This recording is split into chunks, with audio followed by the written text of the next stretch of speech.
Welcome back to the Real Estate Insider Podcast, the show where we cut through the noise and talk to the people actually doing the work, serving clients, and keeping integrity in an industry that doesn't always reward it. I'm your host, Jared Sawyer. I've been doing mortgages for 22 years, and I've watched markets boom, crash, freeze, and surge again.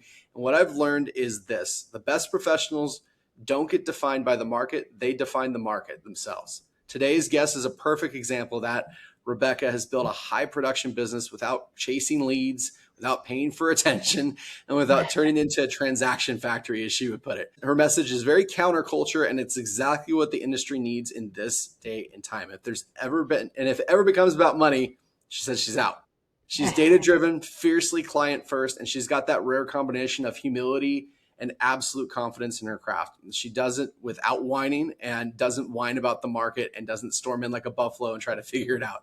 So if you're an agent who wants to build a business that lasts, or a homeowner who wants to find someone who will tell you the truth in the living room and then fight for you in the marketplace, you're going to love this episode. Rebecca, thank you so much for taking time out of your day to join me here. A little bit about her. She is a Northwest Valley market expert, a longtime Keller Williams agent with nearly 24 years in real estate. And she's consistently right around 100 transactions a year, with production often landing between 55 and 60 million range. And she does everything organically through referrals and repeat clients, farming neighborhoods, and all around just being a great person. Rebecca, again, for someone who doesn't know you, or this is their first time meeting you, how would you describe your business and your approach and who you serve?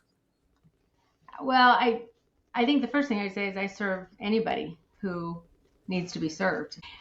Sometimes I do quite a few. My average price point is around 600,000, and so sometimes people will say, "Well, I'm just a little $250,000 house. You probably won't care about me." That's not true.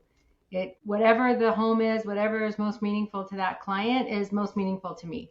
So it doesn't matter if it's 2 million or 200,000, we want to treat everybody the same and with respect. But as far as my business, I, like you said, started about 24 years ago. And it just grew slowly.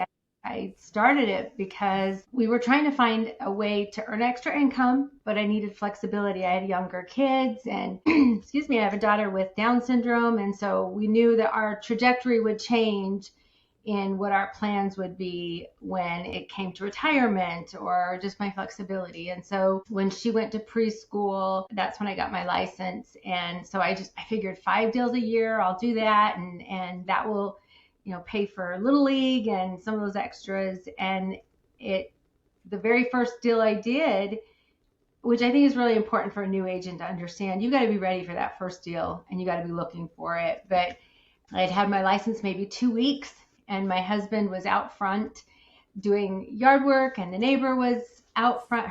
The mother was out front, and she was telling my husband how she was just really overwhelmed because her son-in-law and her daughter were going to be getting a divorce, who were our next door neighbors. And so she needed to sell the house. There was a child involved. And he said, "Well, my wife just got her license, so I'll go get her. She can talk to you."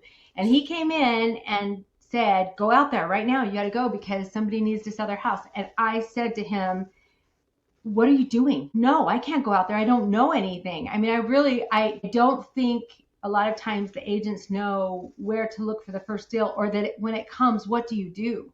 And I did go out. It was a super hard deal. That was back in the day when you had fax machines. You didn't have DocuSign. It was, a divorce. And so there was a lot of emotion. The closing day came, he hadn't moved out. His stuff was still in the house. And these people were going to be my neighbors. It was just crazy. But I learned a lot, and it was really a good experience. But it taught me that you have to hit the ground running, and you be ready, be looking for opportunities, because they could be there next door. Sure. You always have to be ready, right? Because Yeah. you never know what opportunities are going to present themselves. And you said from the beginning, if this ever becomes about the money, I'm out. Right. So where does that conviction come from for you? Let me tell you a really quick story. So my Yeah. dentist, he decided that he was going to use me as a real estate agent. And so he needed to buy an investment property. He wanted to sell a property. So we were talking, we met for a consultation, and he said, "Rebecca, I had an agent when I moved here. He had a beautiful home that the agent helped him buy." And he said, "I'll never forget when I got in his car he had this little sticky note. And on that sticky note had the houses I was going to see, and then the commission was underneath each of those houses. And he said, I just felt gross. I felt like I was nothing. I was just a number. And he said, I'll never use that guy again. And I just remember saying to him, this was pretty early on in my career. I remember saying to him, if it ever becomes about the money, if that ever is my driving force, I'll leave. That I've lost my sight if that's what I do this for. You know, I say oftentimes I have a son that's a physician, and I always say he can save lives, but I have another son that works with me, and I tell him we change lives. Everybody has their service and their importance, and I believe real estate agents have a huge value for families, for many reasons. But Sure. that's my You make a reason. big distinction. I'm sorry, Yeah. didn't mean to cut you off. What did you say? No, I was going to say, so that's really where it came from, is I just realized that how sad that was. That money was the Yeah, driving no one factor. should be made to feel like a number. Yeah. That's just inappropriate in and of itself. But Yeah. beyond that, it takes away from the transaction. When we bring on clients, and even in my space, it's not about us; it's about them. And if Mhm. they're not the focus of what we're doing, and we're putting our wallet or our paycheck before the client, it is going to come across that way, and it is going to turn it into a situation where they feel like a number, they feel like commission, which is the last thing it seems like you or I would ever want anyone to feel from us. So For sure. and you've made a big distinction that you don't measure production, you measure transactions. And so walk me through that mindset a little bit there. A lot of that just has to do with what I was saying is I can't, if I focus too much on the number for production, then I'm focused too much on the high dollar properties. And so the goal for me is how many families can I serve, not what price point did those families sell at. Now, the way that shakes out for me, last year it was around 60 million. This year, I think we're like shy by 400,000 of that 60 million. So it's last year was 97 transactions, 98 this year, possibly more, who knows, not the end of the year yet. So my hope is that by focusing on transactions, I'm looking at people that I serve and not the dollar amount. That will come. That's going to be what it's going to be. But the same with GCI. It doesn't matter to me. The amount of money someone makes is not the important factor. It's how many of those families were we able to serve. So transactions to me is by far the most important. And what would you say to an agent watching this right now who, I mean, it's easy to fall into that trap, right? We Sure. are commission based, and we're very much like self-employed folks in that regard, where if we don't produce, we don't eat. Mm-hmm. So, from a math standpoint, yeah, it's great, because if we see a higher value property, we would much rather sell that. What are some of the warning signs, though, to watch for in yourself when you might start gearing towards the high dollar ones, and you start kind of tilting away from serving the person versus serving the dollar? Well, I think it's staying focused on the person. So I don't know that people even notice what their natural tendency is to, oh, yay, this one's a lot of money. Look how much I can make if I sell this home. That may be a natural tendency. What I try and do is really not focus so much on the home. Not just because of the production amount, but if I'm so focused on the dollar of the home, then am I looking at what is realistic expectation for my seller? I've got to look at all the factors, and they may have to sell their home for 20,000 under if it needs a lot of repair, or I need to look at the whole picture. But I haven't had that struggle of trying to pull myself back, because I think from the very beginning that has been my sole focus, has been the person. But I do understand, somebody brought up to me one time when they had the government shutdown, they're like, you guys, that's kind of you all the time. You don't get paid unless there's money that comes in. And I had never thought about that, and it took me years, but I also had a husband who was providing for us. So I come from a different place where I'm not that person who out there, he has to hustle because there's a house payment on the line, and Right. I get that there is a different drive there. There's a hunger when you need to feed a family, or, whatever you're doing. That's how we are now, but it took a lot of years to get to that point. My husband is our director of operations. I mean, we're a family business now, but So I would say it will come back. If you do the right thing and you treat people the right way, it will come back multiplied. I was on a panel one time, and an agent was taught, it was an agent, it was for agents, but an agent panel. And somebody had said to me, this really hurt. I have a best friend who used someone else, and I haven't been able to get over it. They used a different agent, and it's really hurt my feelings. And we aren't friends anymore because that hurt so much. And I said to them, what was that person your friend for? Only so that you could sell them a home? Or were they truly your friend? Because if you had handled that differently and said, you know what, you need to do what's right for you. I'm always here no matter what, whether you use me or not, that friend would, number one, make sure that they're telling people what kind of integrity you have, but also the genuine friendship would strengthen. So I think I cannot tell you how many times I have sat in an interview and somebody's called and said, well, I'm not going to use you. My uncle is a realtor and it would really hurt their feelings if we didn't use them. And I've said to them, that is no problem. I completely understand. If you ever need anything, but you're still using your uncle, but you just have a question, I'll be here no matter what. How many times those people have said, hey, that didn't work out. We want to use you, or in a future transaction, my uncle's not working in real estate anymore. So I think we just do what's right and that business will come. I can promise every agent, you treat people right, you have integrity, you know your business. You can't be the nicest person in the world but not know how to do your job. So Know your business, but have the integrity of just being willing to serve people and help them, whatever the case.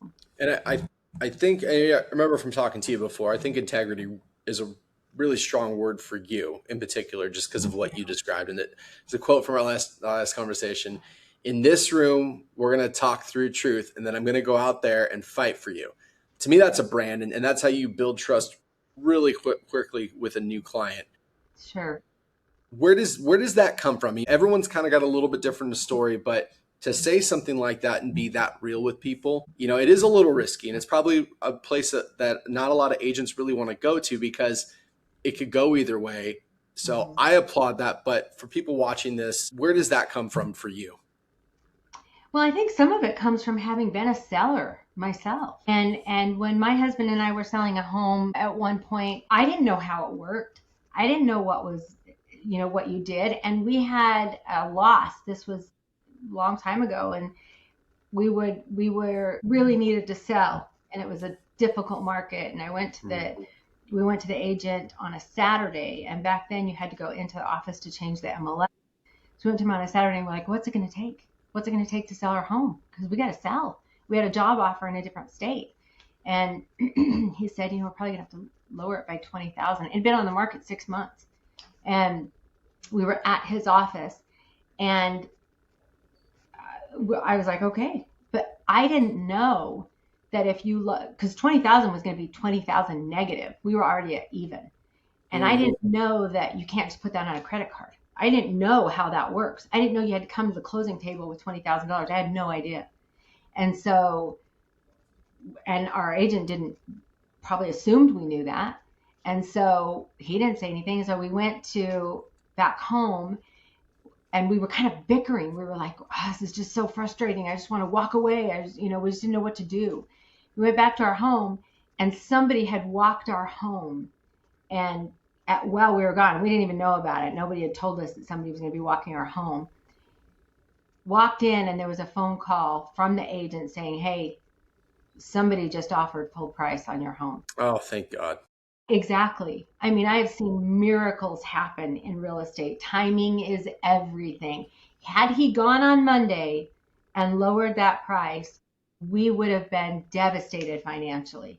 And so I think about that all the time, like come from a place of education, come from a place of taking care of these people and loving them up. And, I'm old enough to be so many of their mothers, but so you just take that mother mentality and say, I can't let anything happen to you that isn't for your best good, So I think just knowing what could have happened to us. We've also been in a place where we could not sell our home, and My husband had left. I was alone for 3 months.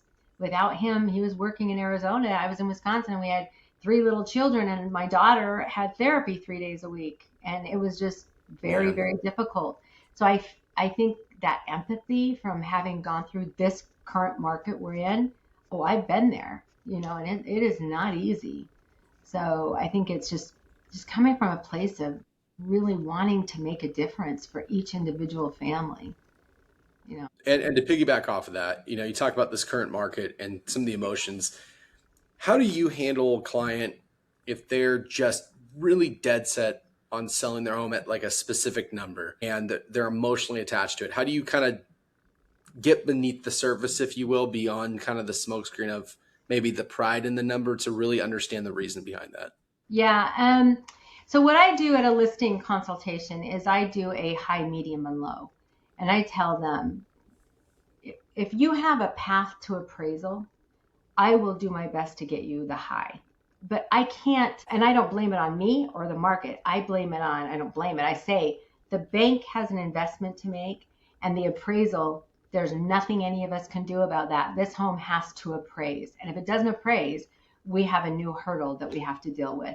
So as long as I can get a path to appraisal, I can support your price. But in light of that, let's note, here's your high range, here's your medium range, and here's your low range. And we don't want to get to the low range. And I make that low pretty low. And I tell them, I got to get somewhere between medium and high. But our likelihood right now in this market is somewhere in the mediums. So let's just talk about that. I'll support you. I'll fight. I'll do whatever I need to do to get you the high price. But you and I are going to have an honest conversation that won't go anywhere but this room. But I have to be your source and I have to be your advisor. And these are the things that the market is telling us. And I have to look at it like an appraiser looks at it and say, you got no path. And I have had to sit down with agents as second at bat. The prior agent had them at some, I mean, totally unrealistic price.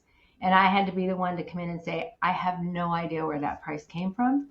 I don't know why you were told that. This is the reality. And I don't want you to be the highest bidder of your home. I don't want you to be the one who chooses to stay here because you don't want to sell it for where the value's at. And there are people who are like, I just want to test the market. That's just fine. I'm still going to tell you exactly where your home's going to be when it comes to an offer. Yeah, I think sometimes we get so caught up, especially from a sales forward standpoint, when you're dealing with people where you don't like to give hard truths necessarily because it's tough. You don't want to ruin the relationship, the transaction, but you do need to tell them what they need to know. It might not be what they want to hear, but they need to hear it. And you Right. mentioned before you'll even explore angles and helping them keep the home if that's really what's in their best interest. Well, Absolutely. why do you think that matters? Well, I think they need to know you're looking out for their best interest. I had a situation where there was a relationship that had soured, and so he had moved out and she was in the home and she loved the home, but she didn't think she could afford to stay there. And so I said, why are we selling it if we haven't even explored the idea of you being able to refinance it and make it your home? So she did do that. It didn't work out, but the fact that we wanted to make sure that she had every opportunity to keep the home.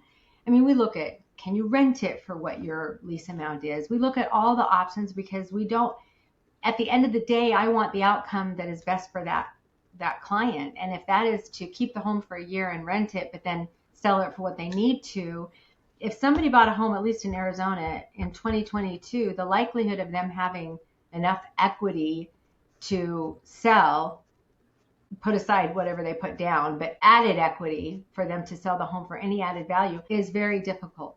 And so if somebody bought a home in 2022, we have to look at other options. Do you want to lose money? Do you want to rent it? Do we, break even? I mean, where are we at? What are our options? And I think that's the trust. I'm not their sales agent. I'm their real estate advisor. I'm helping them look at all the options, not just to sell the home or buy the home. Oh, I love how you put that. You are the advisor, not the sales agent. I'm an Yeah, advisor. And there's a distinction there for sure. fair. Yeah. 100%. Changing gears a little bit more into the business side of things with you, because I'd be remiss if I didn't talk about this enough. I appreciate the heart, but there is a business element to it, and you're crushing Absolutely. it. And you said you don't chase leads, you don't pay for leads. Everything's organic. That's the dream scenario. That's the holy grail everyone's looking for in their business. Walk me through what you can share about your model and what's been working for you, maybe for some other agents that are just struggling right now, trying to get their business going. Well, I think different things work for different agents. So I would never say to somebody, don't ever make a cold call. I've never made a cold call, but that doesn't mean that doesn't work great for somebody. So, I think we have to figure out where's our strength and then really focus on our strength. And when I first started, I had kids in Little League and I had kids at elementary school. So I started there investing in, I was a sponsor of a Little League team. And, I tried to just make my sphere wherever I was at. I tried to make sure everybody knew I was a real estate agent.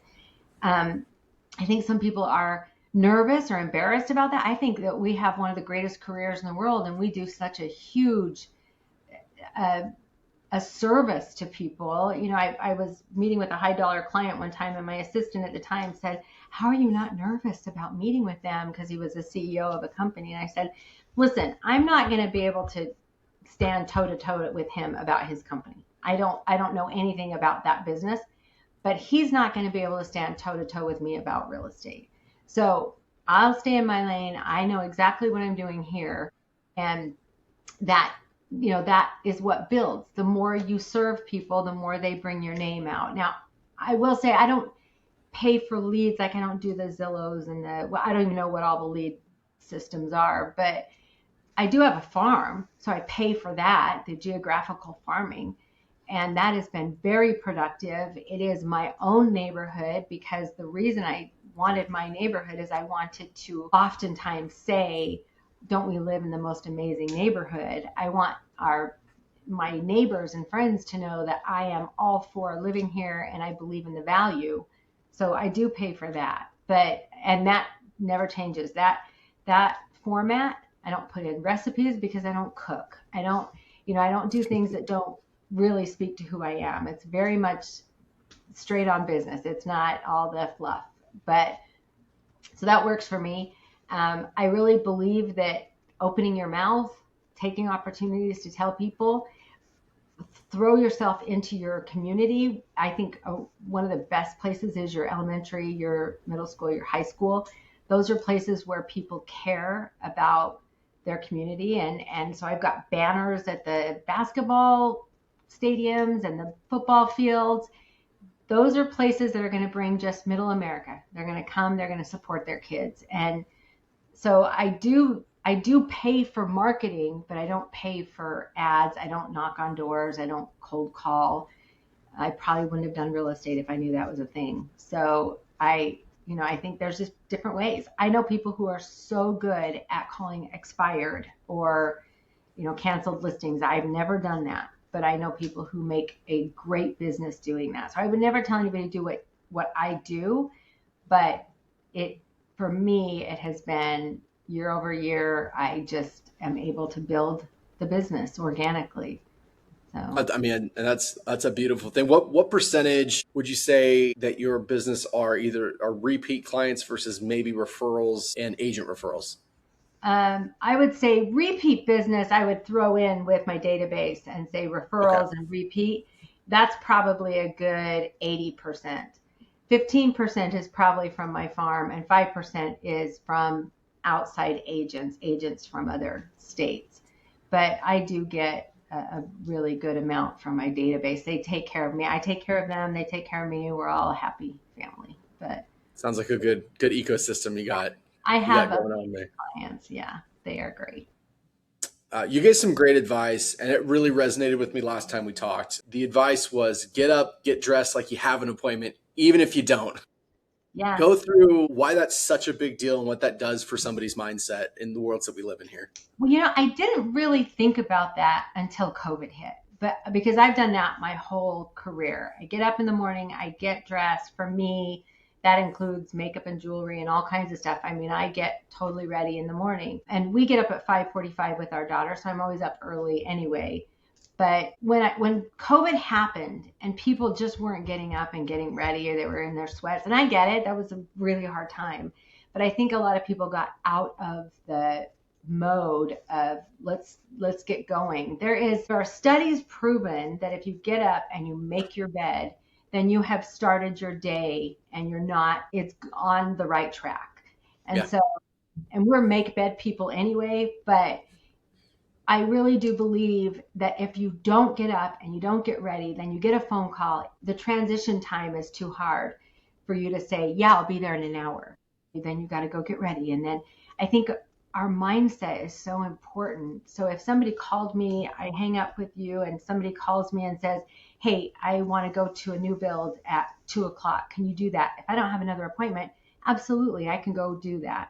So I think that there's just that once you get in that mindset of I will have an appointment today, your body, your mind, your spirit, everything wants that to happen, and we will look for those opportunities as opposed to, you know what, nothing's really happening today, so I'm just going to watch TV or I'm going to scroll or nothing will happen, you know. So for me that morning when the morning story is very real.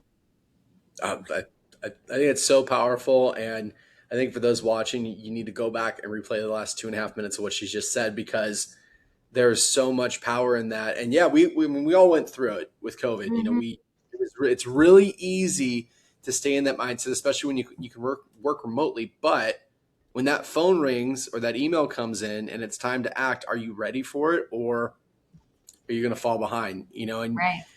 you referenced the buffalo mindset, and I really like this. You referenced charging in the storm instead of running from it. And in your words, what's wrong? That's what's wrong with what the way agents are looking at the market today. Yeah. Talk to me through the psychology behind that, how you approach the storm, if you will, and what you see coming. Yeah, I have above my screens, I've got a couple of buffalo. I That was a Gary Keller thing he brought up at one of our meetings, and I just absolutely love the story behind the buffalo. Rory Vander did a book on the buffalo in the storm, a children's book. I bought it for my grandkids. Essentially, the buffalo looks at the storm and says, I'm going to put my head down and I'm going to go straight in and I'm going to go through it. And by not getting distracted but going through it, he's able to get through faster and more efficiently. And for me, efficiency and effectiveness are two of the greatest skills. Everything I love about life is effective and efficient. And so for me, the story of the buffalo is quit listening to all this noise out here in the market and people saying that people aren't buying houses or there aren't people that are interested or selling or the market's terrible or just quit. You have people who need your help.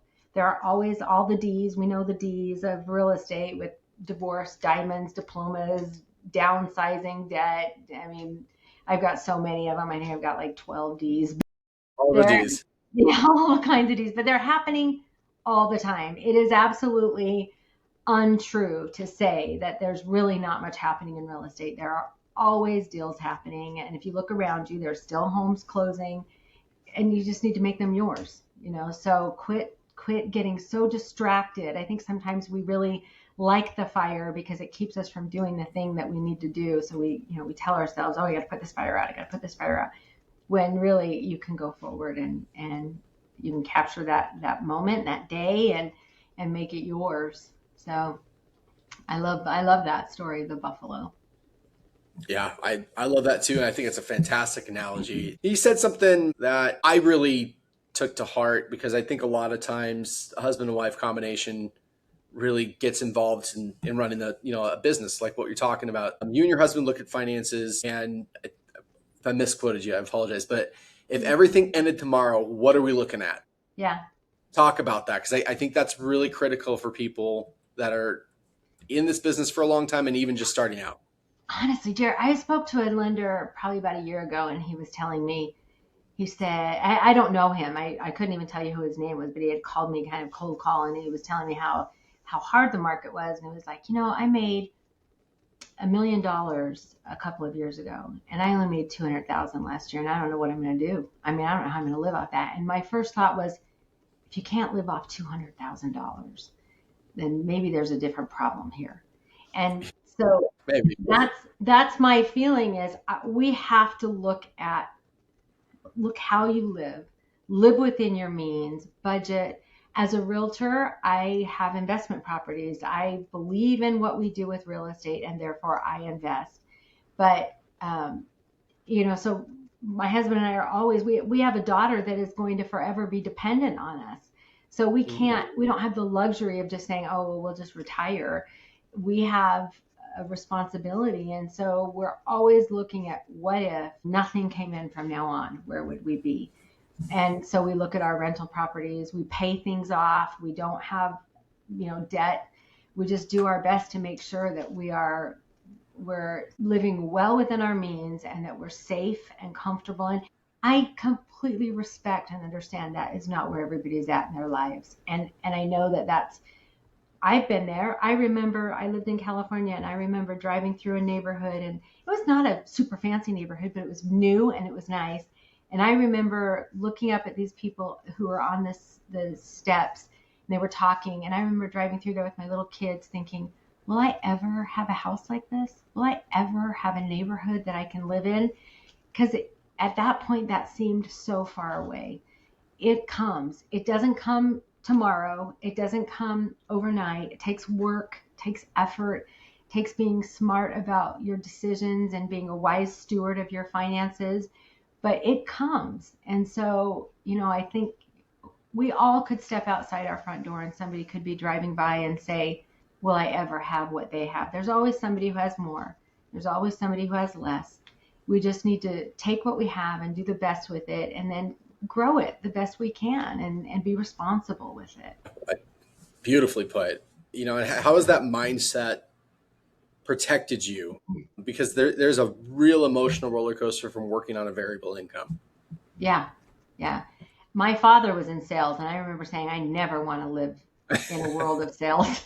I just remember it being ups and downs as a kid, even, and that's why my husband is an accountant. And it was like, we were just I always used to say, we're just the turtle. We're just slow and steady. We're not the hare. We're not running fast. We're not trying to get somewhere quicker than we can. And so we took things very steadily when it got to the point where he became our director of operations. That was all very systematic and planned out. And so I think it just really comes from being aware that everything could be gone tomorrow. I mean, we set aside our taxes. We don't get in tax problems because we set them aside. And sometimes that's hard. We set aside charitable contributions. We set aside things that are important to us so that we can keep going forward. And it's enabled us to make some wise decisions. That we've had situations where we've lost money, and just like everybody, we've made bad decisions.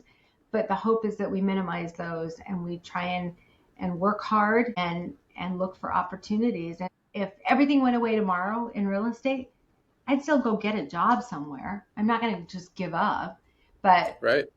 I just think that we have the greatest career anybody could ever hope for, and I'm grateful for it. And so I used to say to myself, okay, worst case scenario, I could go work at a grocery store or a lunch lady, or I could find something out there.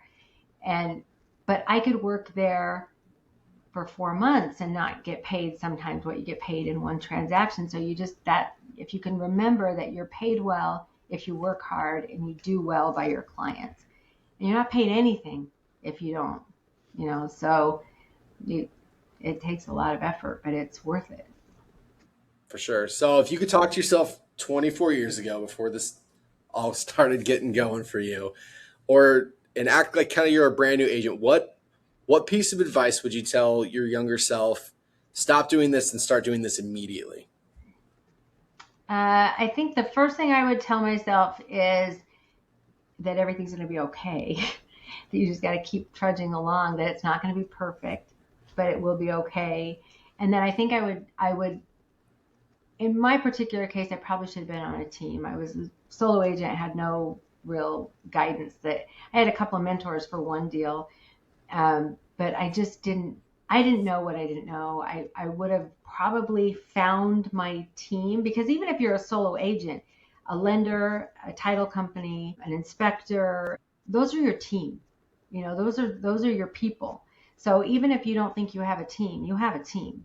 And so get those people to surround you, learn from them, learn the language, learn what closing means, learn what recording means, learn what, rate buy down means, learn all those things so that you're able to speak the language with confidence. And I've said to my son many times, who he's just starting out, I've said to him many times, you might not feel confident now, but confidence comes from experience, and experience comes from doing these deals. So, it takes doing the work to get the confidence. And so I think that's probably what I tell myself is learn as much as you can as early as you can so that you can cut that learning curve down. And then I would tell everybody that you're a real estate agent. I wouldn't put it in their face. I would find subtle ways to let everyone know what you do without asking them for their business, even if you're not comfortable with that, but making sure that people know not only that you're a real estate agent, but that you're proud of it and that you have a service to provide. So. Well said. All right. Last question. Yes. Many years down the road, we're talking way down the road, we're at a celebration of life for Rebecca. How do you want to be remembered? What legacy do you want to leave? I just attended a friend's mother's funeral, and they were all just talking about what goodness and kindness, and anybody could talk to her about anything. I think that if there's anything I would like as a legacy to leave behind, it would be that everybody I met knew that I loved them, that they were important, that they mattered, and whether they were clients or friends or family. I think that would be, for me, that would probably be the greatest legacy, is that I left this world a better place because, I loved people. People have lots of gifts and talents. I always say my easiest, best gift I've ever been given is it's very easy for me to love people. And my husband's like, well, I don't love a lot of people, so that is a gift. But so I think that's probably, for me, it's not, oh, she was a great real estate agent, or, oh, she made money, or she sold homes, or any of that. It would be, that I made people feel better about themselves. Thank you so much for coming on today. Listeners, thank you so much for joining us. Please like and subscribe for more in-depth real estate knowledge. We will put Rebecca's information in this video so you can reach out to her. She'd be somebody great to represent you. Once again, I'm Jared Sawyer. Goodbye and take care. Thanks, Jared.